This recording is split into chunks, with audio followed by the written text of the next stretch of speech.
Nagbabala si Senator Amy Marcos na dapat maging transparent ang paglalaan umano ng pondo para sa mga investigador ng International Criminal Court o ICC. Layo nitong matiyak na hindi makokompromiso ang kredibilidad ng investigasyon laban kay dating Pangulong Rodrigo Duterte. Si Angel Pastor magbabalita.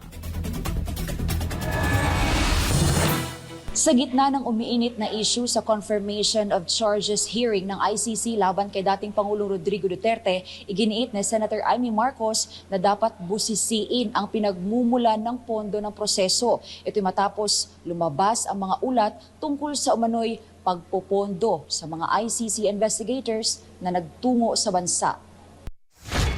Ikinagulat ni Senadora Amy Marcos ang umano'y paglalaan ng 2 milyong dolyar para sa investigasyon ng ICC kaugnay ng kaso ni dating Pangulong Rodrigo Duterte. Ayon sa Senadora, narinig niya ang revelasyon kasunod ng paglantad ng 18 nagpakilalang dating miyembro ng Marines kaugnay ng umano'y money delivery scheme na iniuugnay kay dating Ako Bicol Party List Representative Zaldico. Yun nga, nakikinig ako dun sa ICC. Biglang eto nga ang naging balita. Nagulat ako at may $2 million pa raw para sa ICC, sa gastos ng ICC. Nakakagulat naman yun. Anya, kung totoo mang binayaran ang mga investigador, malalagay sa alanganin ang integridad ng ginagawang pagdinig ng International Tribunal. Kung binayaran yung mga investigator, pwede ba naman nating sabihin na bias yan o binili yung ebidensya, contaminated ba yan? Ano ba ang status niya? Ano ba ibig sabihin yan? May mga ulat din umanong tumanggap ng suporta ang ilang tauhan ng ICC para sa kanilang pagkain, tirahan at iba pang gastusin habang nasa Pilipinas.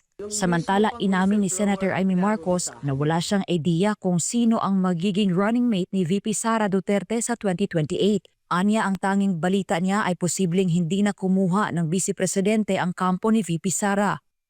Hindi ko alam. Akala ko magda-Davao style sila. Wala nang VP pipiliin. Basta karambola na kayo. Kahit walang masyadong handa, wala naman line-up, walang running mate na maayos, sige na lang. Para tignan natin kung talagang kakayanin. Muli namang iginit ng Senadora ang suporta nito sa Vice Presidente. Talaga naman, forever running mate na ako ni Inday Sara. Running, walking, sitting, standing, talaga namang suportado ko siya. Tungkol naman sa inihaing minority resolution kaugnay ng ICC, naniniwala si Amy na wala itong bahid ng kontrobersya. Git niya, malinaw sa saligang batas na kailangan muna ng warrant mula sa lokal na korte bago makialam ang anumang international tribunal. Layunin lang din anya ng resolusyon na linawin ang mga probisyon sa extradition at surrender at humingi ng interpretasyon mula sa Korte Suprema kung kinakailangan. Para sa Diyos at Pilipinas, kung mahal, Angel Pastor, SMNI News.